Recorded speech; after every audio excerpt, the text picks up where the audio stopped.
Hey, good morning, everyone. So today we're going to take a look at the long and short-term causes of World War One. And so to start, long-term causes, and we're going to look back at the concert of Europe and how it sort of broke down.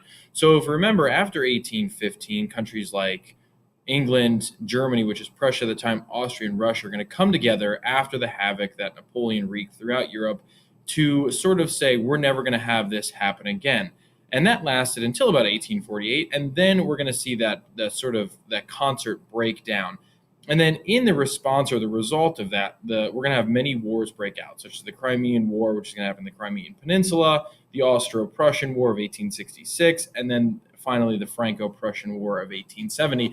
And the aftermath of these wars is going to really leave these countries searching for new allies to protect themselves, because the continent of Europe, remember, did a great job of keeping the peace. And once that broke down, we see this happen. And now we're going to look to try and solidify our position to keep that peace again. All right, so the systems of alliances that are going to emerge are first the dual alliance in 1879, which is going to be Germany and Austria.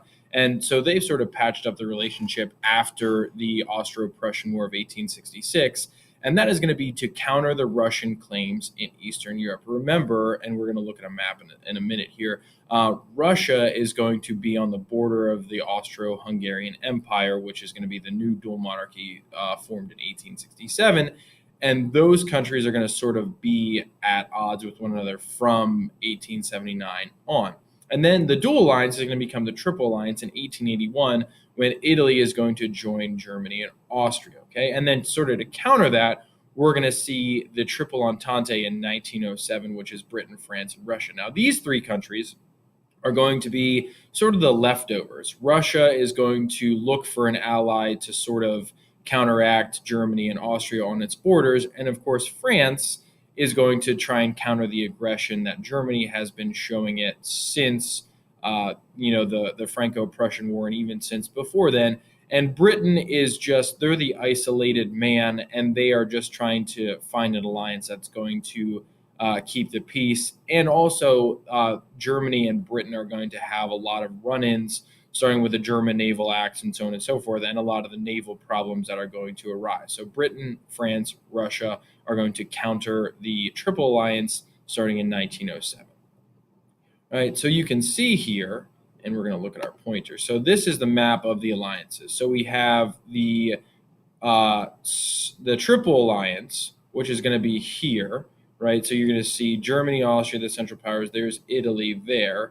And then on its wings, you're going to see France and Britain, and then Russia all the way over here. So you can kind of tell that geographically, that is sort of part of the reason why these alliances are going to emerge the way that they do. All right. And so problems that the alliances created are going to be the first Balkan crisis in 1908, which is where Austria is going to annex Bosnia and Herzegovina. Okay. And that's important because you're going to see the emergence of what's going to be known as Pan-Slavism in the early 1900s. And Bosnia and Herzegovina is in directly the Pan-Slav region of the Balkans that Austria is attempting to control. And then to further compound that, Italy is going to take over Libya in 1911 and 1912. Now, this is important because the Ottoman Empire, which has recently been sort of taken over by Turkey, is going to be weak. And Italy taking over Libya, which is a possession of the Ottoman Empire, is going to show that the Ottoman Empire is weak. And that has sort of been the de facto controller of the Balkans. So once we start to see that the Ottoman Empire is showing its weakness, that's going to create a lot of problems as well. So that leads to the First Balkan War of 1912, which is the Balkan countries attempting to sort of take that newfound weakness of the Ottoman Empire and gain strength against the Austrians. So we're going to see countries like Serbia, Albania, a bunch of those countries down in the Balkans that are going to, look to strengthen their position and gain territory. And so that war is going to end, but it's going to lead directly into the Second Balkan War of 1913. All right. And so that is when Serbia is going to attempt to control Albania, which is actually a country that Austria created as a buffer between the region of Bosnia and Herzegovina and Serbia. So Austria creates Albania to buffer Serbia, but then Serbia is going to attempt to take over that territory of Albania. And then Russia, who we obviously saw was allied to France and Britain at this point, is going to back Serbia because, again, Russia, and at this point it's going to be Nicholas II, is going to think that he is in charge of protecting the Slav interests in the Balkans. They are like sort of the big brother to the Balkan region. All right. And so Austria and her ally Germany are going to push their agenda, and they prevent Serbia from holding Albania and the new territory they're going to claim in the Second Balkan War. All right, and so that leads us to our short-term causes, because the long-term causes did a pretty good job of creating a fuse that is going to directly lead to some of the short-term causes. And the largest short-term cause is going to be the assassination. All right, so you're probably familiar with this event. Archduke Franz Ferdinand, the heir to the Austro-Hungarian Empire, is going to be assassinated in Bosnia and Herzegovina on June 28, 1914. And there's Gavrilo Princip, who's kind of obstructed by my face right now, but that's a picture of him. And he is going to be a member of a Serbian nationalist group called the Black Hand. And so, again, the pan-Slavism is going to lead to a lot of nationalism in the the Balkan region, which is then going to cause them to begin to rise up against the Austro-Hungarian Empire. So you sort of scenes of the Hunger Games in here, right? And so that's going to cause nationalism, and the Serbs are going to attempt to further their independence from the Austrians, who really have no business controlling the Balkan region. All right. So he assassinates the Archduke. Austria is outraged, and then we're going to see the aftermath of that. So we revisit the system of alliances to sort of figure out where this goes.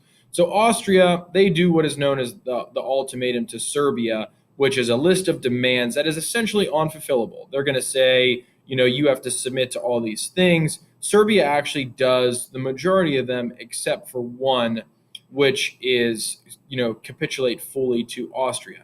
And so in that period where Austria is issuing the ultimatum, Germany is actually going to support Austria with what is going to come to be known as the blank check. And, if you've ever seen the 1990s movie Blank Check, you can kind of write it for whatever you want. And in this instance, Germany essentially means we're going to do whatever necessary to uphold your sovereignty in the Balkans, no matter what that means. If that means war, we'll do it. If that means, give you money, we'll do it. That's essentially there. And so Russia, which is going to, again, remember, supported Serbia during the Balkan Wars, is going to stipulate that Austria will not invade sovereign Serbia in response to their assassination, or Russia will then invade Austria, declare war on Austria. So we have a nice little powder keg going on in the Balkans and in Eastern Europe at this point. All right. And so Austria invades anyway. Obviously, they have Germany's backing. And so Germany is arguably the best military on the continent. They've sort of developed that in the wake of the Iron Chancellor Otto von Bismarck taking over the helm and the unification of Germany. So to that point, Russia is going to declare war on Austria. Then Germany declares war on Russia because they are allied to Austria. France and Britain then are going to declare war on Austria and Germany because of their declaration of war on Russia. And then in the end, Italy and the Ottoman Empire are going to come along for the ride because remember, Italy is allied to Germany and Austria in the Triple Alliance, and the Ottoman Empire is going to join along because they believe that Austria is going to protect their interests in Asia Minor, which is now Turkey, and obviously Russia, which is in charge of, furthering pan-Slavism. They are a threat to what the Ottoman Empire is going to accomplish. So at this point, we have a pretty interesting situation as far as what Europe is going to look like. And so to that point, we have, the Gandalf meme from The Return of the King and the Battle of Pelennor Fields. The board is set, the pieces are moving. And so that leads directly to the emergence and the start of World War I. Thanks for watching, guys. Bye.